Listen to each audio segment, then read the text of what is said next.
Today we're going to run through 3 tips on one of my favourite things in photography, natural light portraits. Let's get straight into it.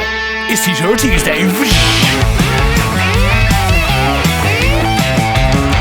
Welcome back to Tutorial Tuesday, where each and every Tuesday we bring a brand new fresh photography tutorial. And this week, like I said in the intro, we're talking 3 tips to get better natural light portraits. This is one of my favourite things to go out and photograph. I love doing natural light portraits. I just much prefer them to studio portraits or portraits with lighting and flashes and continuous lights and all that kind of fun stuff. That's fun, but natural light portraits really are, whew, I love it. And there's a lot of reasons for that. You can get some really, really lovely light, sunset in a forest with dappled light. There's a lot you can do, and it's fun to try and find this interesting light and to try and go out and capture it with a portrait and to combat harsh midday sun and to find new locations that are great. Because the great thing about natural light, it's everywhere. You just have to know how to look for it for a portrait. So let's jump in. Tip number 1, scout out some locations for some natural light portraits. Now, this isn't actually as full on as it sounds. You don't have to go out and do anything. Just naturally, as you're walking around, as you're moving around, as you're driving around, whatever it might be, look out for interesting light. Now, this can be at any time of day. So with forest, for example, I love finding spots where the light is dappling through the trees. You get spots of light, a bit like I've got on me now, a little bit. I love looking for that. Sunset, where are you going to get some beautiful sunset tones, some sunset light? Where are you going to get some interesting shadows? It doesn't always have to be outdoors either. It can be indoors. Where can you find a location indoors where you're getting some interesting soft light? Soft light is realistically what you want to be looking for, because that is going to be very, very flattering for your model, for your subject. But that doesn't mean you can't use harsh midday sun. We've talked about that before. So for example, in this situation where you're scouting out good light, you might want to look for a place, maybe in an urban environment, for example, where you've got nice white flooring or white walls, something that's going to work as a reflector, because that's going to be a great spot to do some harsh sun, midday, natural light portraits. So scout out your locations just by looking around you as you move around. There's light everywhere and there's interesting light all around you. So just look out for what you can see as you're going around. And then when you have your model, when you have your subject, whether it's a model that you've actually paid for, you've booked a shoot day, and we'll come to that in a minute, or whether it's someone, just a friend or a relative or anything like that, you can go out, you can hit these different locations and you can get some beautiful natural light portraits. Something else to bear in mind when you're scouting out these locations, don't just look at the light, look at the backgrounds as well. Depending on the focal length you're going to be using, you don't need loads of interesting background. Take this shot, for example. It's harsh midday sun right now, but I'm using these grapevines to shade me, to get softer light, and I'm getting these dappled light kind of on me as well. But in addition to that, there's a brick wall there. Over there is very bright, over there is very bright, but I'm using 50mm as a focal length, which is kind of just giving me enough background, but I'm controlling that. So it's a pretty small space that I actually want included in the frame, but you wouldn't know that because all you can see is the frame. So keep in mind, looking at backgrounds, whether you want a bit of depth, whether you want a shallow depth of field, but what you want behind your subject and around your subject, how much of the environment do you want in there. Just scout it all out while you're looking at that light. Now, tip number 2 is to go out and shoot these natural light portraits in all light. So if you wanted me to break that down into more of a digestible little sentence, it's choose your light, but make sure it's all of the light. So we've said before, sunset, sunrise, stuff like that's going to be beautiful, soft, golden light. That's going to give you a really beautiful type of natural light portrait. Going into shaded areas, going indoors where you get natural light coming through the windows, which is always going to be nice and diffused and soft. Choose that light. That's going to be very flattering.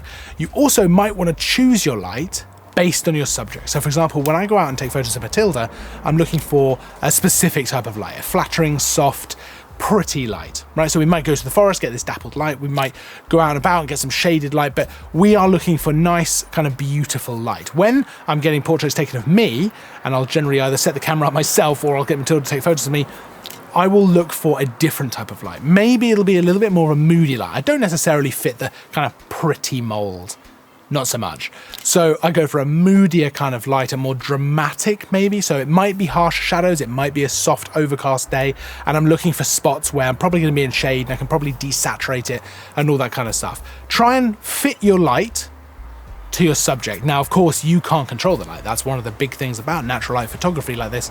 You have no control at all, but you can try and find areas that are going to match with your subject. And that does bring me on to tip number 3, which is to be adaptable and be ready to change up what you're doing.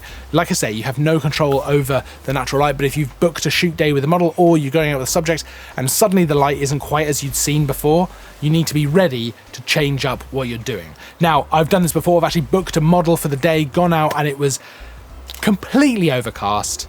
It was in Brighton, so I was hoping it was going to be sunny, and it was not. It was overcast, there was rain, there was water on the ground. It was not ideal, but I adapted. I did different types of photos. We went for a different kind of look. It was a moodier shoot. I was looking for reflections in the water because all of a sudden I haven't got interesting light. I've now got very soft light. You know, overcast is not the worst kind of conditions at all.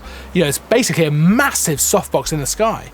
Great news for portraits, but you're going to have to change things up a little bit, get a bit adaptable with the kinds of shots you're going to be wanting to go for. I was looking for color, I was looking for reflections in the water, all that kind of stuff, because I wasn't going to get interesting shadows, I wasn't going to get interesting soft, you know, sun rays or you know, sunrise, sunset kind of stuff. It was all going to be very sort of flat lighting. I made it work.